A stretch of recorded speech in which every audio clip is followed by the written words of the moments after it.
नमस्कार, मैं अरुण के शर्मा, एनालिस्ट वन थॉट। आज एक ऐसा समाचार लेकर उपस्थित हुआ हूँ जो देश की सुरक्षा से ताल्लुक़ रखता है। जैसा कि आपको विदित ही है कि धारा 370 हटा दी गई है, NTC को भी अबॉलिश कर दिया गया है, परंतु उसके बावजूद भी अभी हमारे बॉर्डर पर जो आतंकवादी हैं उनकी घुसपैठ अभी बंद नहीं हुई। जम्मू कश्मीर के किश्तवाड़ में सुरक्षा बलों ने 3 आतंकियों को ढेर कर दिया। चातरी के नैद गांव में जो जंगल हैं वहाँ पर ये मुठभेड़ हुई थी। जैश कमांडर सैफुल्ला, फरमान और बादशाह को मौत के घाट उतार दिया गया। इन तीनों पर ही 5-5 लाख रुपए का इनाम भी था। और अभी सर्च ऑपरेशन जारी है। हमारी सेना के एक JCO भी शहीद हो गए हैं। ऑपरेशन के दौरान किश्तवाड़ इलाके में सुरक्षा बलों ने हेलीकॉप्टर से नज़र भी बनाए हुए है। जम्मू जिले के अखनूर में शनिवार को आतंकवादियों से मुठभेड़ में 9 पंजाब रेजिमेंट के JCO श्री कुलदीप चंद जी, जो कि सर्वोच्च बलिदान उन्होंने दिया, शहीद हो गए। अखनूर के कैरी बट्टल इलाके में शुक्रवार देर रात एनकाउंटर शुरू हुआ था। सुरक्षा बलों ने पूरे इलाके को घेरा हुआ था। सेना ने X पर पोस्ट कर इसकी जानकारी भी दी थी। सेना भी चाहती है कि जो हमारी पब्लिक है उनको जानकारी हो और वो उनका मॉरल बूस्ट करें। हालांकि ये कहा गया था हमारी सरकार द्वारा जब नोटबंदी की गई थी कि जो हमारे बॉर्डर पर आतंकवादी घुस आते हैं इससे उसमें रोकने में मदद मिलेगी, परंतु देखने सुनने में ये आ रहा है कि अभी भी घुसपैठ जो है वो बंद नहीं हो पाई। वहीं शुक्रवार को किश्तवाड़ जिले के घने जंगलों में एनकाउंटर के दौरान सुरक्षा बलों ने शुक्रवार देर रात 3 आतंकियों को मार गिराया। ऑपरेशन रात से चल रहा है। अधिकारियों ने बताया कि मारे गए तीनों जैश-ए-मोहम्मद के हैं। इनमें टॉप कमांडर सैफुल्ला भी है। इससे पहले 4 और 5 अप्रैल को दरमियानी रात में जम्मू में LOC पर RS पुरा सेक्टर पर BSF के जवानों ने एक पाकिस्तानी घुसपैठिए को मार गिराया था। वहीं 1 अप्रैल को LOC पर सेना के एनकाउंटर में 4-5 पाकिस्तानी घुसपैठियों को मारा गया था। घटना पुंछ में LOC पर कृष्णा घाटी सेक्टर के फॉरवर्ड एरिया में हुई थी। सेना के एक JCO जो शहीद हुए हैं, कुलदीप जी, मैं उनको तहे दिल से श्रद्धांजलि देता हूं और ये प्रार्थना करता हूं माँ भगवती से कि उनके परिवारजनों को हौसला दे और ये दुख सहने की क्षमता दे। और भारत सरकार से भी मेरी प्रार्थना है कि उनके परिवार को जो संभव आर्थिक मदद हो सके और जो सम्मान, आर्थिक मदद से ज़्यादा जो सम्मान है वो उनको देना चाहिए। व्हाइट नाइट कोर ने ट्वीट कर श्रद्धांजलि देते हुए लिखा है कि GOC, व्हाइट नाइट कोर और सभी सैनिक सूबेदार कुलदीप चंद की सर्वोच्च बलिदान को सलाम करते हैं। सर, मैं तो दोनों हाथों से सैल्यूट करता हूं उनको। वे आतंकियों की घुसपैठ रोकने के लिए चलाए गए ऑपरेशन का लीडिंग कर रहे थे, नेतृत्व करते हुए वीर गति को प्राप्त हुए हैं। इससे पहले 1 अप्रैल को पाकिस्तान की ओर से सीज़ फायर का उल्लंघन किया गया था। LOC से सटे इलाके में 3 माइन ब्लास्ट हुए और पाकिस्तान की ओर से फायरिंग भी हुई थी और दावा था कि इसी समय आतंकियों ने घुसपैठ की कोशिश भी की थी, परंतु भारतीय सेना के जाबाज सिपाहियों ने, हमारी फौज ने जवाबी फायरिंग की थी जिसमें 4-5 घुसपैठिए मारे गए थे। फायरिंग और ब्लास्ट को लेकर सेना से बात करते हुए सेना ने कहा है कि 1 अप्रैल को सेना LOC के उस पार पाकिस्तान सेना ने घुसपैठ की कोशिश की। इसके कारण कृष्णा घाटी सेक्टर में एक माइन ब्लास्ट हुआ था। पाकिस्तानी सेना ने बिना उकसावे के फायरिंग की और संघर्ष विराम का उल्लंघन किया। हमारे सैनिकों ने फायरिंग का जवाब दिया। स्थिति नियंत्रण में है और इस पर कड़ी नज़र रखी जा रही है। भारतीय एलओसी शांति बनाए रखने के लिए साल 2001 से ही DGSMO समझौते को बनाए रखने की अपील करती है। इधर कठुआ में सुरक्षा बलों ने आतंकियों की तलाश में सर्च ऑपरेशन चलाया हुआ है। राजौरी जिले के सुंदरबनी में सिया बदरई इलाके में बड़े पैमाने पर तलाशी अभियान चल रहा है। यह इलाका बॉर्डर से सटा हुआ है। जून 24 में भी आतंकियों ने यहाँ पर शिवखोरी से लौट रहे बस पर हमला किया था। तो मेरा मानना यह है कि कठुआ में 20 दिन से आतंकवादी और सुरक्षा बलों के बीच 4 एनकाउंटर हो चुके। तो आप मान नहीं रहे, पाकिस्तान के लोग ज़बरदस्ती हिंदुस्तान को डिस्टर्ब करने की कोशिश कर रहे हैं, तो उनका माकूल जवाब हमारी सेना दे भी रही है और हमारी सरकार की तरफ से भी काफ़ी प्रयत्न किए जा रहे हैं इस विषय में। अब 20 दिनों में 3 मुठभेड़ जो हुई हैं, पहली मुठभेड़ हुई 23 मार्च को हीरानगर सेक्टर में हुई थी। सुरक्षा बलों ने जैश ए मोहम्मद के प्रॉक्सी संगठन पीपुल्स एंटी फासिस्ट फ्रंट के 5 आतंकवादियों के छिपे होने की खबर मिली थी, लेकिन वे भागने में सफल रहे थे उस समय। 28 मार्च को दूसरी मुठभेड़ हुई जिसमें 2 आतंकी मारे गए। स्पेशल ऑपरेशन ग्रुप जो है हमारा SOG के 4 जवान तारिक अहमद, जसवंत सिंह, जगबीर सिंह और बलविंदर सिंह शहीद हुए थे। यहाँ देखने वाली बात ये है कि हमारे देश की सुरक्षा करने में हमारे जो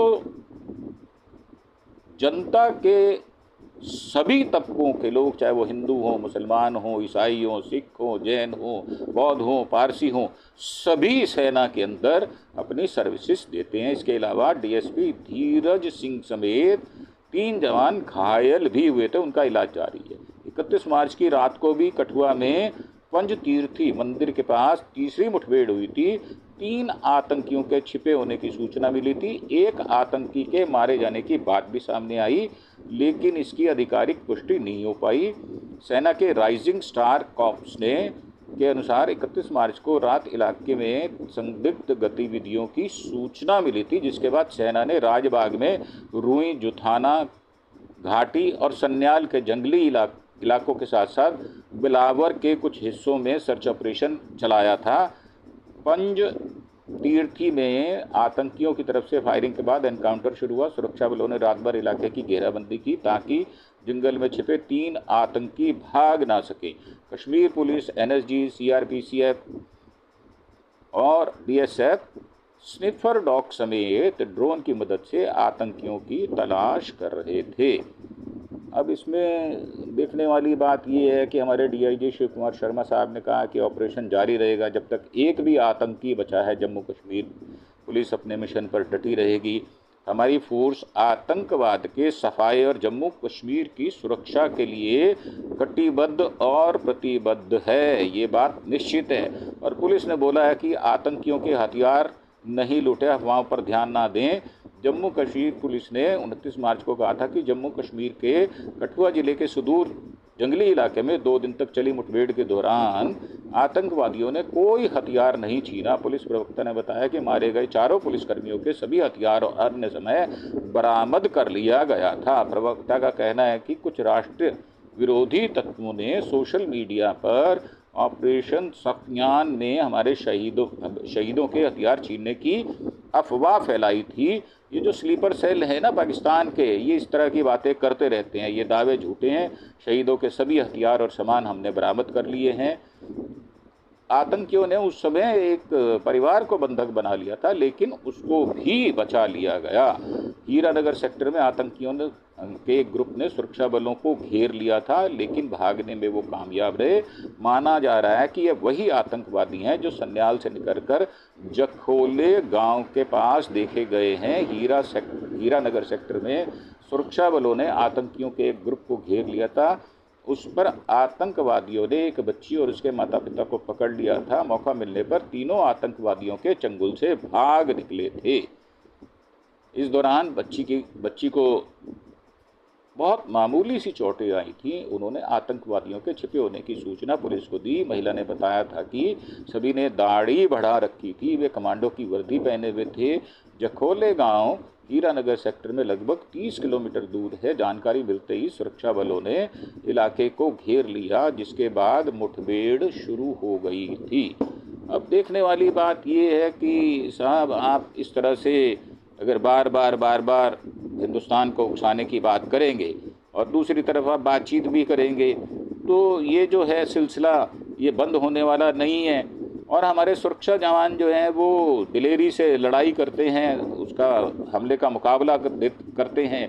और आतंकवादी जब वो उनको पता चल जाता है कि इस इलाके में आतंकवादी हैं, तो एक रणनीति बनाकर उसको घेरा जाता है और वो अपनी जान की परवाह ना करते हुए भी हमेशा हमारे बॉर्डर्स को सुरक्षित रखते हैं। इसके लिए हम बार बार उनको सैल्यूट करते हैं, उनके परिवार को ये सांत्वना देते हैं कि जो भी भाई हमारा बॉर्डर पर है, ईश्वर उसको सुरक्षित रखे और वो देश की सुरक्षा में अपने पूरे मनोबल से सुरक्षा की व्यवस्था को करे। सेना ने राष्ट्रीय राजमार्ग 44 पर भी सुरक्षा व्यवस्था को और मजबूत किया है। राजमार्ग केंद्र शासित प्रदेशों के कई हिस्सों को जोड़ता है। आतंकवादियों द्वारा हथियारों और सामान की तस्करी के लिए इसको इस्तेमाल करने की कोशिश करते हैं, परंतु वो नाकाम हो जाती है। उद्देश्य सेना का ये रहता है कि इन कदमों पर, इन चीज़ों पर अंकुश लगाया जा सके। सेना ने राजमार्ग पर दिन रात गश्त बढ़ा दी है और ख़ास तौर पर संवेदनशील इलाकों और महत्वपूर्ण जगहों पर नज़र रखी जा रही है। जम्मू कश्मीर पुलिस के साथ मिलकर कई जगह पर मोबाइल वाहन चेक पोस्ट MVCP बनाए गए हैं। ये चेक पोस्ट अचानक जांच करते हैं और आतंकियों के लिए मार्ग का दुरुपयोग करना मुश्किल हो जाता है। ये हमारे जो सिविल के लोग हैं उनको भी फर्ज बनता है, जब कोई हमारे सुरक्षा बल के सैनिक जो हैं आपको रोकते हैं, इशारा करते हैं या किसी प्रकार से आपकी आइडेंटिटी क्लियर करना चाहते हैं, तो हमें आगे बढ़कर अपना नाम पता सब कुछ जो है वो बताना चाहिए ताकि उनको सहूलियत हो। अगर हम भारतवासी हैं तो हमारा ये नैतिक कर्तव्य भी बनता है कि हम इस तरह से सेना के बल को ये सुविधा दें कि वो हमारी किसी भी प्रकार की अगर तलाशी लेना चाहते हैं तो वो उनको अनुमति है। आज मैंने इसी प्रसंग में जो भारतीय तिरंगा झंडा है उसी कलर की, ट्राई कलर की टोपी पहनी है, इसलिए कि हम में देशभक्ति की भावना जागृत हो और हम जितने भारतवासी हैं वो सेना के मनोबल को ऊंचा करने के लिए हमारी जो वायु सेना है या जो हमारी जल सेना है उनका मनोबल बढ़ाने के लिए हम इस तरह के प्रोग्राम करें। और जब कभी मौका मिले उनसे हमारी गुफ्तगू हो या उनसे हमारी बातचीत हो तो हम उनके साथ अपना कंसर्न शो करें। ये हमारी सबकी नैतिक जिम्मेदारी भी है और भारतीय होने के नाते मुझे गर्व है अपनी सेना पर और अपनी सरकार पर कि वो इस मामले में सख्ती से काम लेती आई है और सख्ती से काम लेगी। परंतु इसका श्रेय हमें चुनावों में ये कहकर कि हमारे सेना के जवान शहीद हो रहे हैं, हमें वोट नहीं मांगना चाहिए, ये मैं इसको गलत मानता हूँ। तो बस इन्हीं बातों के साथ मैं इस एपिसोड को समाप्त करता हूँ। जय हिंद, जय भारत,